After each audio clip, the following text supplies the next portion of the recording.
아동 학대를 직접 경험한 다니엘 도리아니의 글입니다. 폭력과 희망에 대한 내용입니다. 때때로 상담가들은 미국 인구의 거의 절반이 어떤 형태로든 신체적, 언어적 또는 정서적 학대, 심지어 성적 학대까지 경험한다고 추정합니다.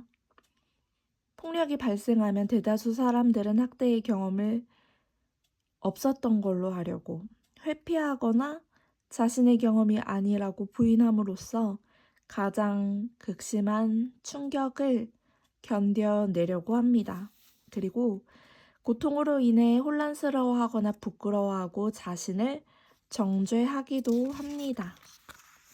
그리고 타인들은 회의적으로 반응할 수도 있습니다.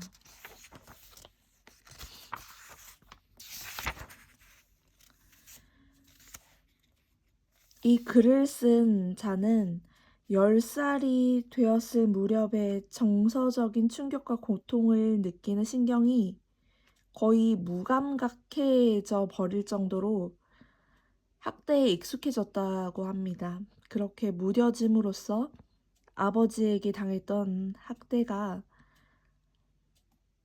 견뎌지고 참기 힘든 학대에서 살아남았다라고 고백을 합니다. 그런데 성경에서 이스라엘 백성들은 사망과 재난, 전쟁, 죄식과 질병 같은 것들로 고난 가운데 애통했습니다. 그들은 금식하고 옷을 찢으며 가슴을 치고 머리에 재를 쓰고 앉아 탄식했습니다. 성경에는 울부짖음과 비통한 외침이 150번 이상 나오는 것을 볼 수 있습니다. 예수님께서는 나사로가 죽음을 겪자 나사로를 위하여 애통하셨습니다. 그리고 그 이후 예수님께서는 나사로를 죽음에서 다시 살리셨습니다. 성경에서는 우리에게 죄악을 볼 때 애통하라고 명령합니다.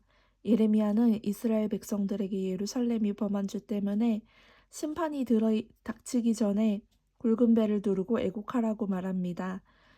예수님께서는 애통하는 자는 복이 있나니 그들이 위로를 받을 것임이요라고 말씀하셨습니다.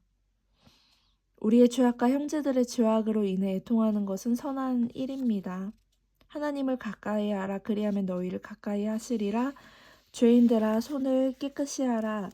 두 마음을 품은 자들아 마음을 성결하게 하라. 슬퍼하며 애통하며 울지어다.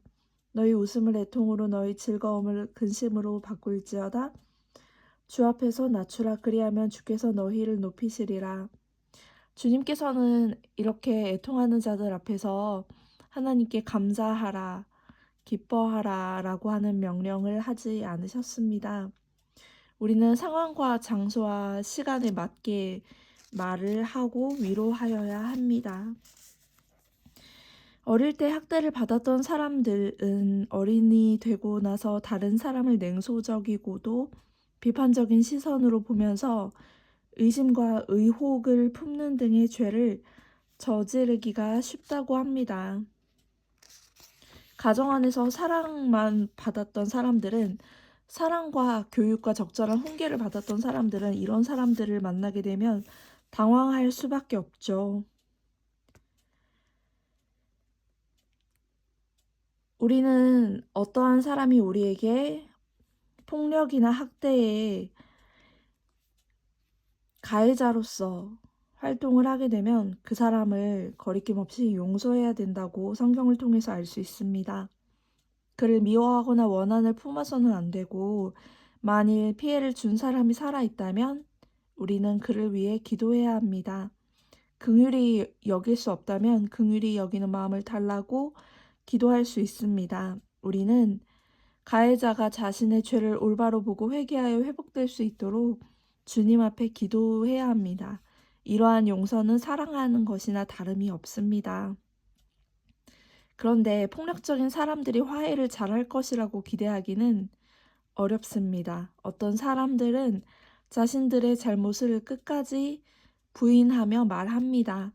자신만 빼고 다른 모든 것들, 모든 사람들을 탓하는 사람들도 존재합니다. 그런데 우리의 목표는 모든 것을 지워버리고 마음을 비우는 것이 아니라 모든 증오의 감정을 버리고 마음을 회복하는 것입니다. 용서하는 사람은 원칙적으로 복수하려는 생각을 버립니다. 그러나 사실 쉽지 않은 문제지요. 할아버지는 오페라 가수였는데 세계 각국으로 순회 공연을 다녔습니다. 한 번은 공연차 러시아에 갔는데 공산주의 관리들이 가족의 여권을 빼앗고 12년 동안 불법으로 그들을 감금했습니다. 증조 할머니는 순회 공연을 하는 동안 할아버지를 무시하고 억압했습니다. 할아버지는 스탈린의 숙청에서 살아남기는 했지만 그런 일을 겪은 사람들에게서 흔히 나타나는 편집증에 걸리고 말았습니다. 또한 그는 알코올 중독자가 되었고 종종 우울증에 빠지기도 했습니다. 할아버지의 첫 번째 아내는 자살을 시도했습니다. 할아버지는 12년간의 불법적인 감금 그리고 증조 할머니의 무시하고 억압하는 학대를 당했고 그 결과 편집증에 걸리고 말았습니다. 이 과정에서 알코올 중독을 선택했고 첫 번째 아내는 자살을 시도하기를 선택했습니다. 그런데 이 과정에서 얼마나 큰 고통이 이 가정 내에 있었을까요? 그런데 쉽게 잊을 수 없는 고통은 그 고통 자체로 우리에게 매우 의미 있는 일이라는 것을 알려주는 사인이라고 볼 수 있습니다. 만일 우리가 어떠한 학대를 당했을 때 고통을 겪지 않는다면 우리는 세상의 모든 학대를 지속적이고 반복적으로 겪어도 변화하고자 하는 결심을 갖지는 않을 수 있습니다. 왜냐하면 그 고통은 쉽게 잊혀지는 것이니까요. 며칠만 지나면 분노가 사그라진다면 어떠한 학대도 감당할 수 있겠죠. 그러나 분노와 고통은 우리가 무엇을 선택해야 할지 말아야 할지에 대한 큰 안내자, 지도자가 됩니다. 우리가 누구를 만나야 할지, 말아야 할지, 그리고 내 인생에 무엇을 선택할지, 어떤 공동체를 만나고 어떤 조직을 선택할지 큰 도움을 주는 역할을 합니다. 그래서 우리는 우리의 분노의 감정, 고통의 경험을 무시해서는 안 될 것입니다.